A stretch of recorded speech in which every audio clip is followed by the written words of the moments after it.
பேய்கள் நடமாடும் நடு யாமத்திலே யாக்கினி டாக்கினி மாக்கினி ஷாக்கினி தேவதைகள் நடமாடும் நடு ராவிலே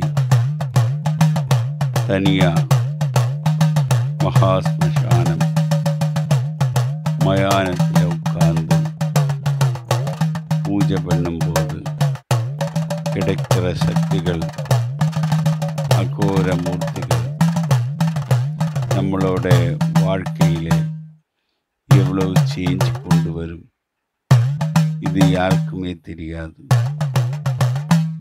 ஆனால் யாரும் அந்த சக்தி பக்கத்தில் போகணுன்னு விரும்பல. வெளியால் தைரியமாக பேசும், நான் அந்த காரியம் பண்ணு இந்த காரியம் பண்ணு. உண்மையாக நீங்கள் பார்த்துருக்கா? உண்மையை தெரியாமல் நீங்கள் எங்கே போய் தேடினாலும் உங்களுக்கு உண்மை கிடைக்காது. டார்க்னஸ், இருள்,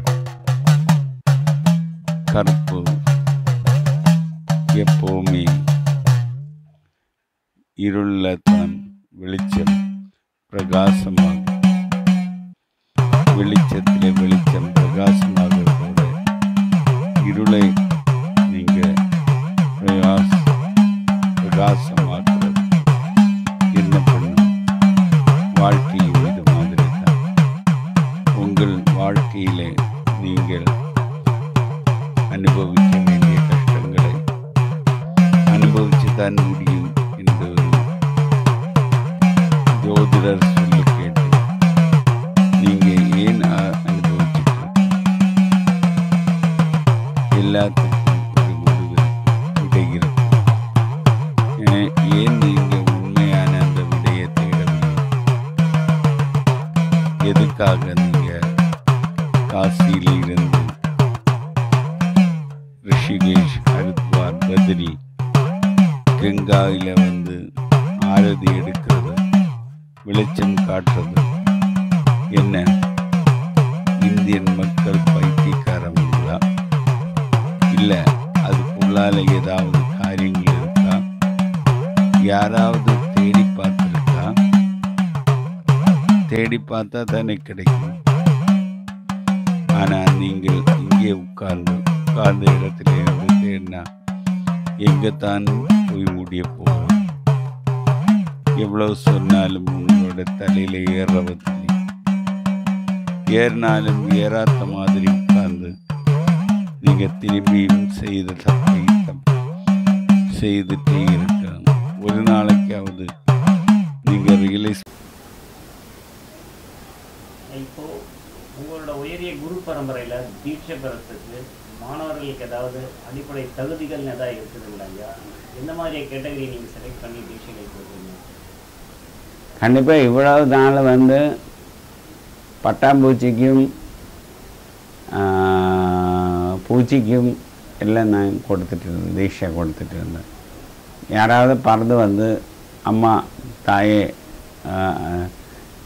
மந்திர பிச்சை கொடுங்கோ இல்லாட்டி அருவோட பிச்சை கொடுங்கன்னு சொன்னேன். நான் எல்லா பட்டாப்பூச்சிக்கும் எல்லா புழுவுக்கும் நான் தீட்சை கொடுத்துட்டு இருந்தேன். இனி நான் அது தகுதி மாற்ற போகிறேன். மினிமம் அண்டர்ஸ்டாண்டிங் லெவல் ஒரு டிகிரியாவது படிக்கணும். ஏன்னா கவர்மெண்டில் ஒரு அஃபிஷியல் வேலைக்கு போனாலே டிகிரி பார்க்குறவங்கள ஏன் மந்திரத்துக்கு டிகிரி பார்க்கக்கூடாது?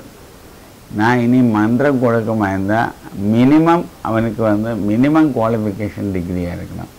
இல்லாதவங்களுக்கு மந்திரம் நேரடியாக தீட்சை கொடுக்கறது இல்லை.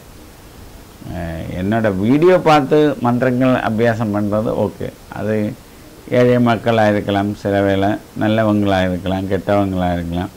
அவங்களுக்கு தைரியமாக என்னோடய வீடியோ பார்த்துட்டு ப்ராக்டிஸ் பண்ணிவிட்டு அதோட எக்ஸ்பீரியன்ஸ் தெரியும்.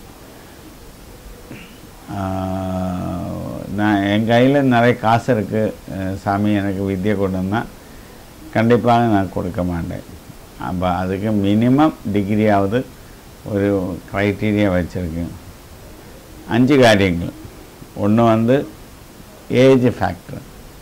தீர வயசானவங்களுக்கு வித்தியை கொடுக்க போகிறதில்ல, பிரயோஜனம் இல்லை. அவங்களால உட்காந்து அவ்வளோ ஜெபம் பண்ணி எடுக்க முடியாது. ஒரு 32 சாரி ஒரு 16லேருந்து ஒரு 52 வரையிலும் வித்தியை கொடுக்கலாம், அதுக்கப்புறம் கொடுக்கக்கூடாது. இப்போ நரேந்திர மோடி சொன்ன மாதிரி பார்லிமெண்ட் எலெக்ஷனில் யாராவது நிற்கிற மாதிரி இருந்தால் 60 வயசு 65 வயசு அதுக்கு மேலே வயசாகி போச்சுன்னா எலெக்ஷனுக்கு கூட நிற்க வேண்டாம்னு சொல்லி ஒரு புதிய இது ரூலு கொண்டு வந்த மாதிரி மந்திரத்திலையும் அல்லாட்டி மந்திரவாதம் படிக்கிறதுலையும் ஜாஸ்தி இது வேண்டாம், ஏஜ் ஜாஸ்தியானவங்களாம் வேண்டாம். ஏன்னா அவங்களோட மண்டியில் ஒன்றும் கேராது. ஏன்னா அவங்க சின்ன வயசுலேருந்து வந்த நோஷன்ஸும் இப்போ வர நோஷன்ஸும் டிஃப்ரெண்ட்டாக இருக்குது. அவங்களால மந்திரம் தான் என்னது கூட அண்டர்ஸ்டாண்ட் பண்ண முடியாது.